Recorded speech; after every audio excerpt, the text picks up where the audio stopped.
All right, we'll start off with the shooting investigation that we had. This happened Sunday. It was right around 2:40. We were actually notified about 2:43 a.m., and this was in the 700 block of South Minnesota Avenue in a business parking lot. We're still piecing things together. We don't have all of the details, and one of the things I'm going to be talking about is we obviously want people to call in with information. So we had a lot of people that were outside in the parking lot. Different estimations, but could be around 40 people were outside. So obviously there were people outside that saw this take place. We had two different groups of people that know each other, had some type of disagreement. There was possibly a fight. And at one point in time, one person pulled out a handgun and fired it several times.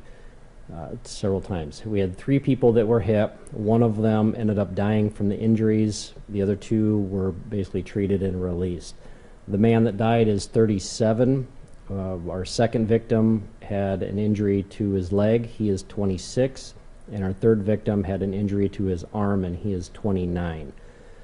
I kind of touched on this, that these groups of people know each other, so this is not a random event.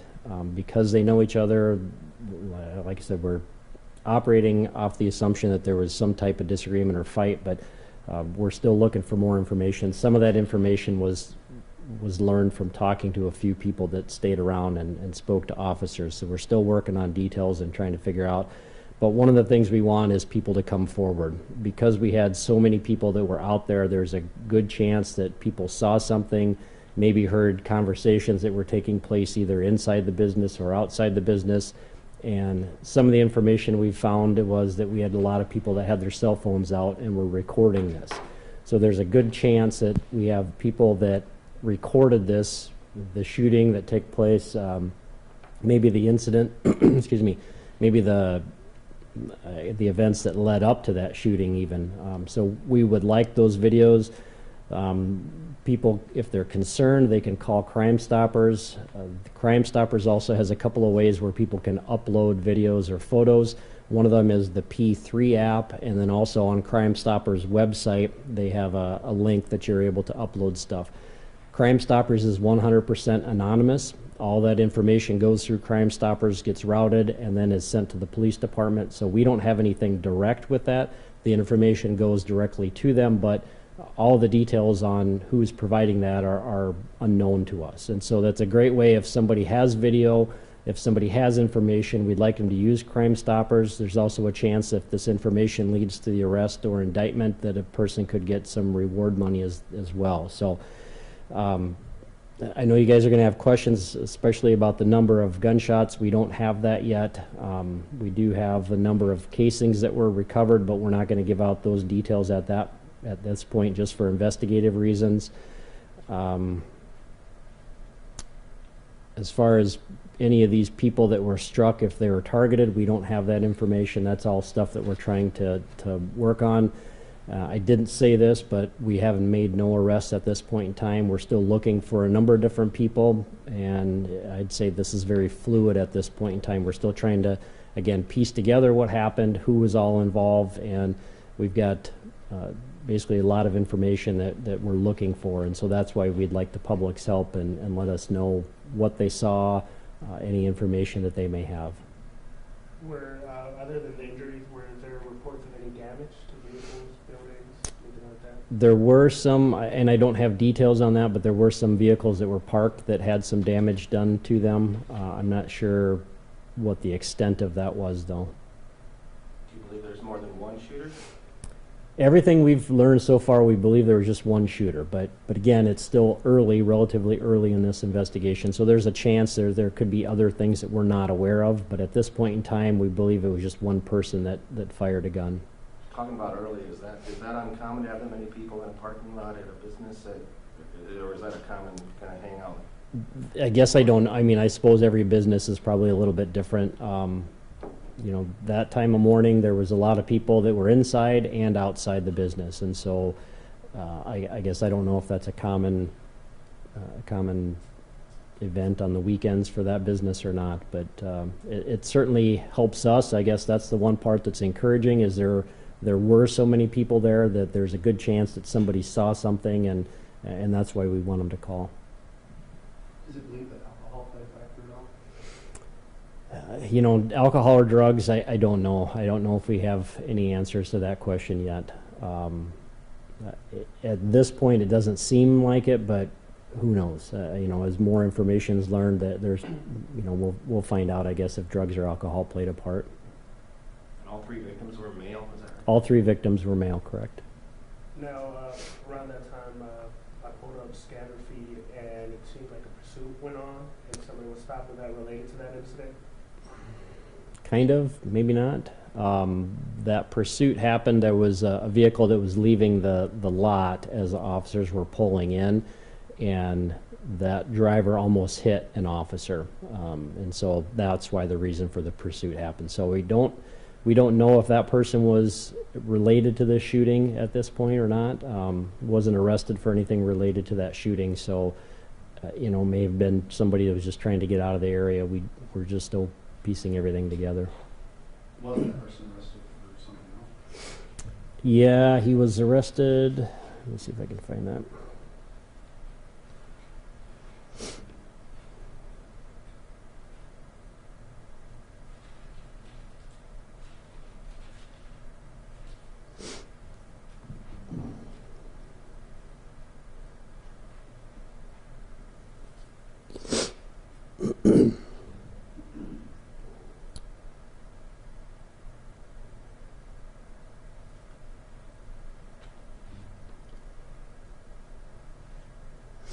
He was arrested for aggravated assault on law enforcement, aggravated eluding, fleeing police, and resisting arrest. Was this aggravated assault on the officer because he almost hit him? Or Yes. Was this at the time? No, that was because the officer was out of his vehicle, and then he basically drove, and the officer had to jump out of the way to avoid getting hit. So that's where the aggravated assault on law enforcement happens. And then obviously the pursuit that happened, that's the aggravated eluding. Was the resisting similar as well, or was he resisting after? That was after his vehicle he was driving became disabled, I guess that's probably the best way to say it. He took off running on foot, and so that's where the fleeing came in at, and then there was a struggle when he was being arrested. What area was he arrested at? Let's see.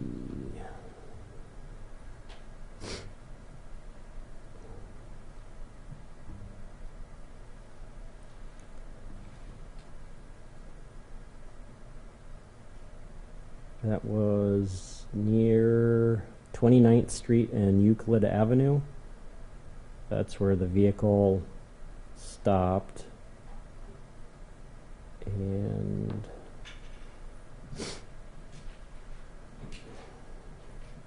I think it was just a short distance away. I think it was maybe in the 2200 block of South Euclid. And were any drugs or weapons found on the individual when he was arrested? Or any No drugs or weapons. Who was the suspect? His last name is Wally, W-A-L-I. First is Isaac, I-S-A-A-C. Middle is Mohammed, M-O-H-A-M-M-O-D. And he's 20 from Sioux Falls. You say his vehicle was disabled. Was that by officers or by his own driving? Yeah, I don't know. It doesn't really say. We didn't hit it or anything like that.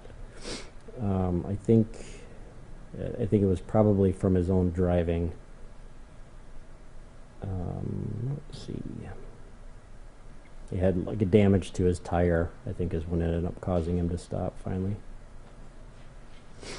Now, back to kind of the shooting incident, you said it happened outside in the parking lot.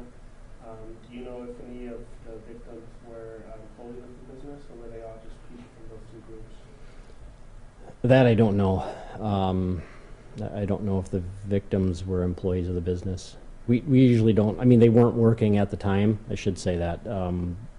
So their occupation, I don't know. We rarely find out what somebody's job is or what their occupation is. But So the 3 victims were just in the parking lot at the time. I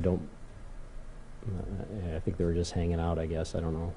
Is it all believed that the 3 victims were members of one of the 2 groups, or specifically all 3 were in the same group? That I guess I don't know. I think they're all part of one group, but I don't know that for sure yet. I know you kind of mentioned you won't go into specifics about how many shots were fired, how many shell casings were recovered. Do we know what type of weapon was used? A handgun. Yep. Do you believe all the shots were contained sort of in that parking lot area, or did the incident spread out into? Everything seemed to be contained in that parking lot area.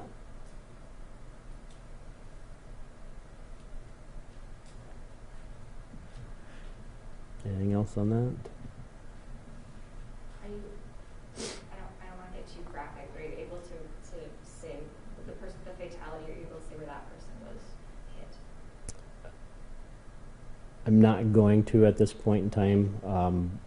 We have an idea where that person was hit. There's an autopsy that's going to be conducted later today, and so obviously we'll have some conclusive results from that, or at least a preliminary. But I think I'll just withhold on where he was shot at this point in time until the autopsy is finished. Were all victims Sioux Falls residents? Yes, everybody, all the victims are from Sioux Falls. Are police looking at any surveillance video from the business or any surrounding businesses? Yes.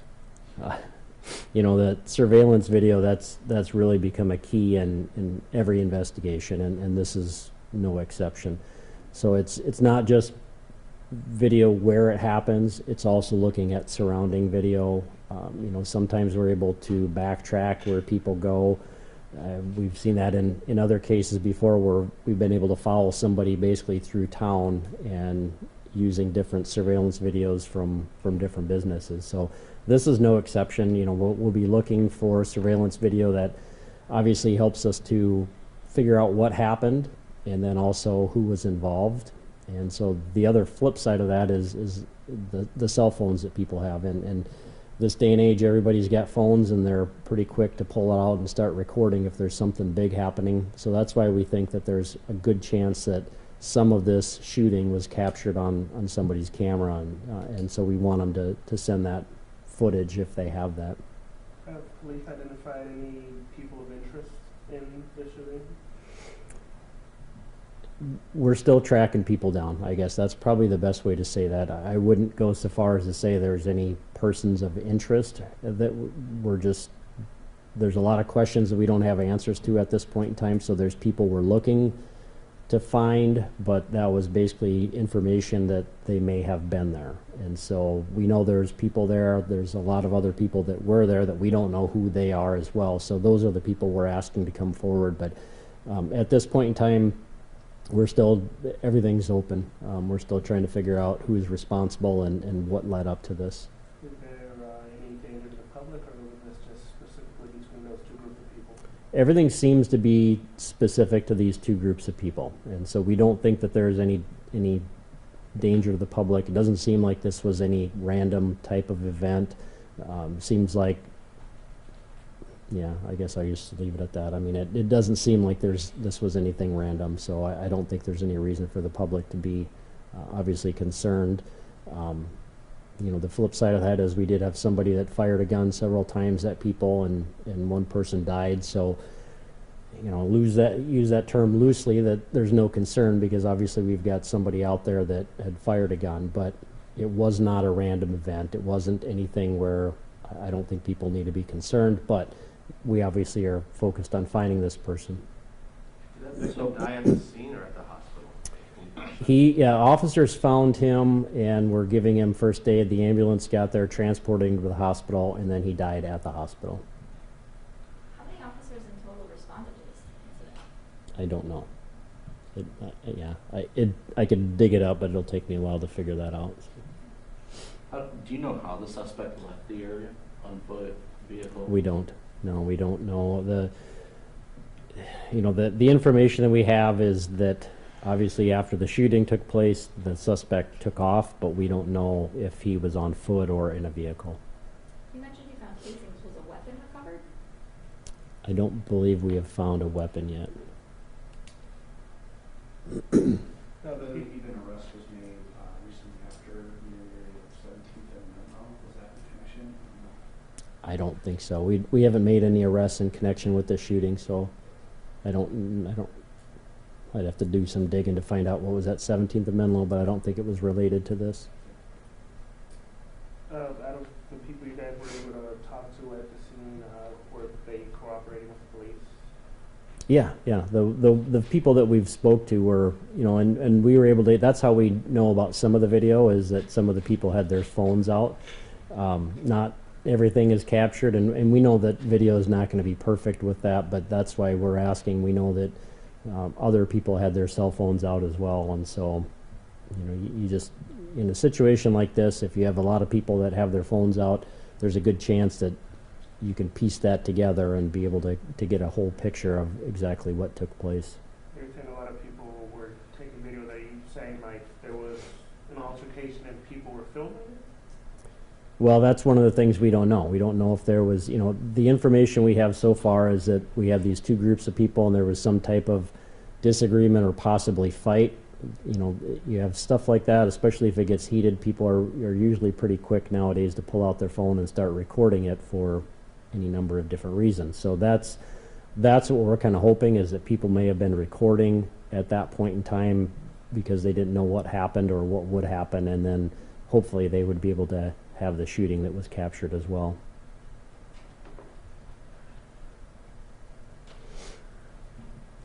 Anything else? Okay. On the log, I don't have a whole lot extra. The aggravated assaults, most of those are domestics. We did have a couple of guys, sounds like they were drinking together, but one of them pulled out a knife and the other grabbed it. The suspect was arrested for aggravated assault, but no serious injuries. The arson, that was an apartment that was found on fire. That was Friday evening, about 8:30. That was in the 1900 block of East Rice Street. Nobody was inside the apartment at the time, but there was some suspicious circumstances, I guess, with that. Do you have anybody in custody on that one? No, there's been no arrest made on that. The burglary, one of them was a motel that was entered, a motel room that was entered, had an apartment that was entered, and a washer and dryer taken from a home. Nothing big from the disorderlies. Most of those actually involved juveniles. The embezzlement was a car that was loaned out. Nothing big from the family offenses. The frauds are kind of our normal stuff, and a few unlocked cars that were in there as well. Larcenies and narcotics, I didn't have a chance to get to those. I didn't hear of anything big. There's a pornography case on the log, but I don't have any reports on that yet. The sex offenses were reports, and I don't think we didn't have any sex offenders this time. Just these are all reports. Simple assaults were domestics and other simple assaults. Nothing suspicious with the unattended death, and the vandalisms, there's only 5 of them, but I didn't have a chance to get to those either. That's it, unless you guys have anything else. Okay, thanks.